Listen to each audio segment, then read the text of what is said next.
Kursuse suurim eesmärk on siis muuta meie tulevased noorem allohvitserid sporditeadlikumaks, et nad suudaksid seda edasi kanda oma tulevases üksuses, et sporditreeningud oleks ohutumad ja rohkem võimetekohasemad ja jälgida seejuures õiget siis sporditeooriat ka.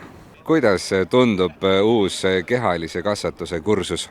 Praegu nii-öelda ESSA-päevaga see on päris hea vaheldus olnud meile, vähemalt siin NAK-ile, et vaheldus sellele rutiinile pääseb liikuma ja saab näha, et kuidas meestel sobib sport ja mida tehakse siis.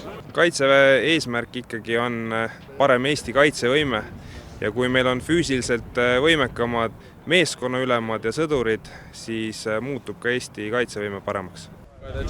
110, 111, 112 ja läheb edasi.